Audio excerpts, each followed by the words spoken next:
Alright, hey class. Okay, so here's just a quick and dirty on how to determine which intermolecular forces are being used between multiple molecules. Now remember, intermolecular forces are talking about between, okay? So I have two molecules. What is that interaction between multiple of them, okay? That interaction, that nice little attraction between the two, okay? Now, we talked about two different types. Do you guys remember?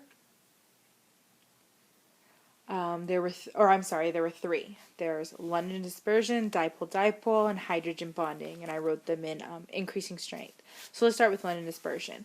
So that's just an attraction between two or more nonpolar molecules. And remember, nonpolar means that all the electrons are being equally shared.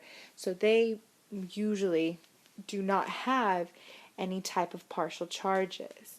However, every now and then you get the electrons, like let's say the electrons within a hydrogen molecule. You see how normally they share them equally, but every now and then they move around. And so instead of them being directly in the center, you can get the electrons to be off to, say, one side. That causes a partial charge. Now that partial charge, even though it happens very briefly, gives us an opportunity to come in and have another molecule who also has an opposing charge and be able to cause a connection between the two. Now remember, this is like that awkward glance. It happens very, very temporary, okay? It's not meant to last a long time, unlike dipole-dipole, which is. So dipole-dipole has, let's say, two molecules. Now they have permanent dipoles. So remember, dipole is two poles or two partial charges. And so the partial negative always goes for the most electronegative. Remember, electronegative just means who wants it more, who's the greedy element. In this relationship, it's bromine who has the higher electronegativity, which means that more often than not, the electrons are going to be located with him. And because they're located with him, that's going to give him the partial negative charge. Now, because all the electrons are with bromine, that means hydrogen, who barely has any, gains a partial positive charge.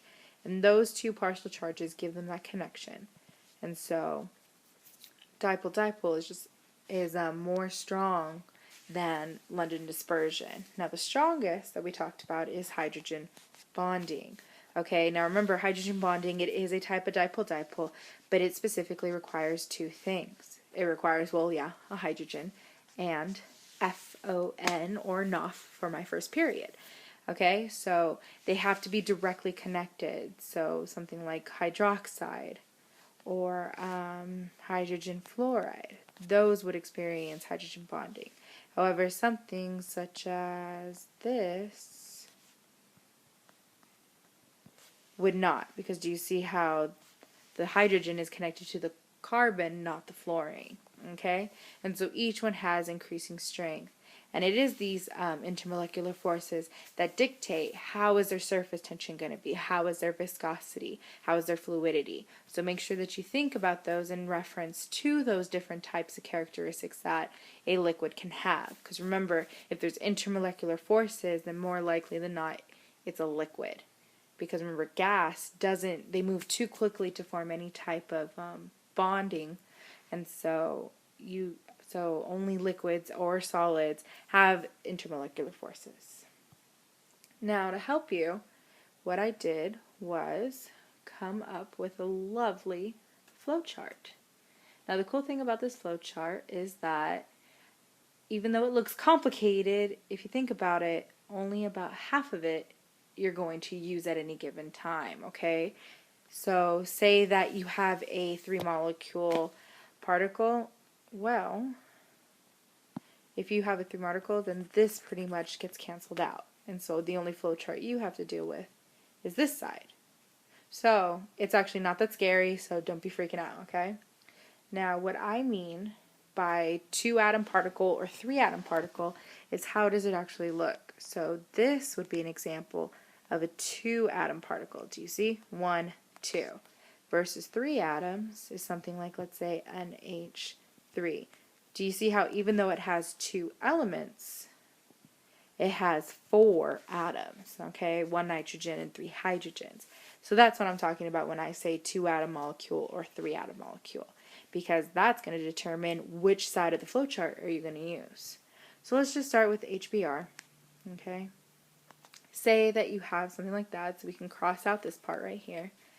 First thing that you're going to want to do is to figure out the electronegativity difference. Now, I will actually give you a chart, so don't worry about memorizing any numbers or such like that. But what you do is you find the electronegativity of the first and the electronegativity of the second, and you take the difference. If you take the difference, that's subtracting. So you subtract the two, and then you're able to, then you'll get a certain number. Now that number will fall into either this range or this range, and that will dictate whether or not it's polar or non-polar. Because remember, in order to figure out which intermolecular force is going to be used, you need to figure out whether or not they're polar or non-polar. So that's the first step. Okay? So let's go ahead and get started. And just in case my YouTube video didn't show it, I did cross out the right side of the flow chart. For some reason, it's just not showing up on my dossier. Let's see if we can get it to start.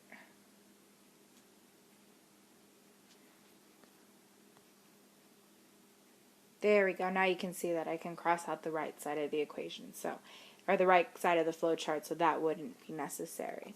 Now, let's say instead of a 2-atom molecule, we have a 3-one like ammonia. So ammonia looks like NH3. Well, the first thing, like I said, we're always trying to figure out whether it's nonpolar or polar. Well, in order to figure that out, we need to look at their their Lewis structure. Okay? So the Lewis structure, remember, that's just the actual outline of it. And if you are still having trouble with that, make sure you look at my other quick and dirty video so that way you can get caught up on that. This video is not going to be totally reviewing over that. I'm going to kind of go through the actual Lewis structures kind of quickly, expecting that you already know how to do them. So if you don't know how to do them, pause the video, go to the other one so that way you feel more comfortable when we do the actual practice problems, okay?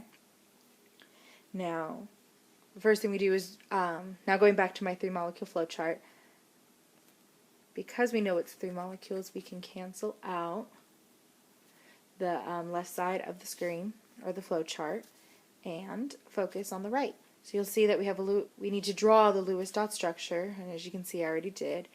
There we have to figure out if it's polar or non-polar based off of its lines of symmetry. Remember, if it has more than one line of symmetry, then it is non-polar. Okay, more than one. So that's 2, 3, 4, 5, 6, however many.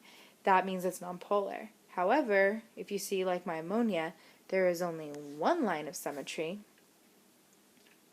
then it's polar. Okay, now one or no line. So if there is no lines of symmetry, then that also means that it's polar as well. Okay, the last step that you have to do is figure out whether or not it's well, you know that if it's nonpolar, that it goes directly to London dispersion. Done. However, before the polar, you have to choose between these two. Now remember that for hydrogen bonding, it has to be bound to FO or N. Okay? So if it's bound to FO or N, then you know it's hydrogen bonding. However, if you come up with a polar molecule that does not have hydrogen bound to FO or N, then it only can be dipole-dipole. Okay, so let's go ahead and try an example. You'll find that this flowchart has helped other students be able to dictate that, so to determine whether or not it's London dispersion, dipole-dipole, or hydrogen bonding. So definitely use this as your reference if you're trying to do practice problems to study for your test. Okay? So the one that we're going to do today is going to be CH2Cl2. Okay? So as you can tell, which side of my flowchart are we going to start with? The left where it's 2 atoms or 3 or more? Very good. It's going to be 3 or more. Now if you want, go ahead and try to draw out the Lewis structure, and then you can check your answer with me. If you'd like, go ahead and pause. Okay, but I'm going to keep going. So, to draw the Lewis structure, the first thing that we have to do is what? Very good, find the valence electron. So for carbon, that's going to be 4. For the 2 hydrogens, that's going to be 2. And then for the 2 chlorines, that's going to be 14, which means that I have 20 electrons to play with.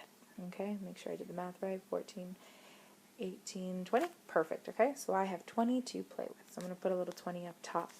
Now, the one that is the most electronegative is the one who's going to go into the center. So in this case, it's going to be my carbon. It's never going to be hydrogen, guys. Remember, that one only needs 2 to be happy. So let's put him in the middle.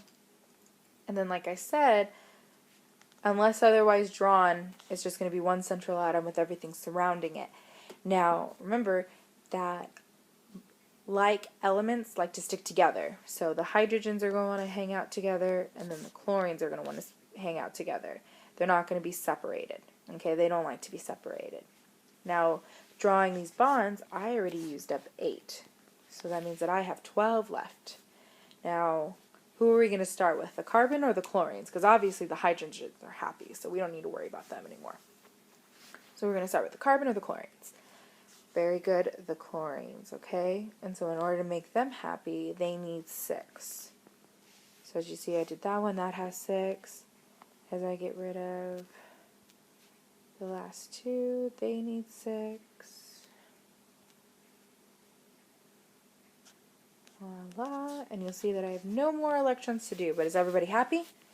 Yes, they are. Okay, so based off your flow chart, what's the second step once we drew the Lewis structure? Very good. We have to figure out how many lines of symmetry, whether they have 1, none, or a lot. Okay, so in this case, can you find the line of symmetry? Very good. There is 1 line of symmetry going this way. Cool beans. However, is there any more? That's the real question. Nope, there's not. Because remember, if you fold any of these like a taco, they don't have anything that mirrors their other side. If we fold it this way, these 2 don't mirror each other, and these 2 don't, or any other way as well. Okay? So there's only 1 line of symmetry. That means that it is very good polar. Okay, and based off of our flow chart, which intermolecular force are we going to use? Very good. You see how there's no F, O, or N? So that means the only one that it can be is dipole-dipole. Okay, oh, that kind of looks like a B, doesn't it? Right? Dipole-dipole. Alright, and so that can tell you a little bit about whether it would have strong surface tension, weak surface tension, and so on and so forth, okay?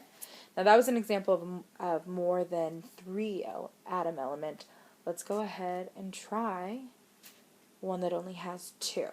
Now you can obviously tell that even though it does have a hydrogen, it is not hydrogen bonding, okay? Because the iodine is not an F, O, or N, okay? So that means, what do we need to figure out? Very good, their individual electronegativities. Okay, that's actually a really long word, so I'm just going to put En. Okay? So looking at my handy-dandy chart, I can see that iodine has the electronegativity of 2.5, and hydrogen has the electronegativity of 2.1. So if you take the difference of 2, this means that it would have an electronegativity difference of 0.4. Now, if it has an electronegativity difference of 0.4, what do you expect the molecule to be? Nonpolar or polar?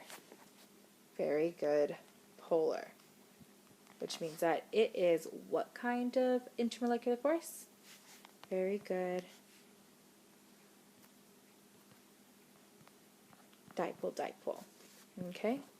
And so, most of the things that I'll ask you, I will ask you to do a problem just like something similar to this. However, I can use this. You have to be able to identify them relatively quickly, so that way if I ask you, say, rank the surface tensions, or who would you expect to have a higher viscosity, you could tell me based off of those intermolecular forces.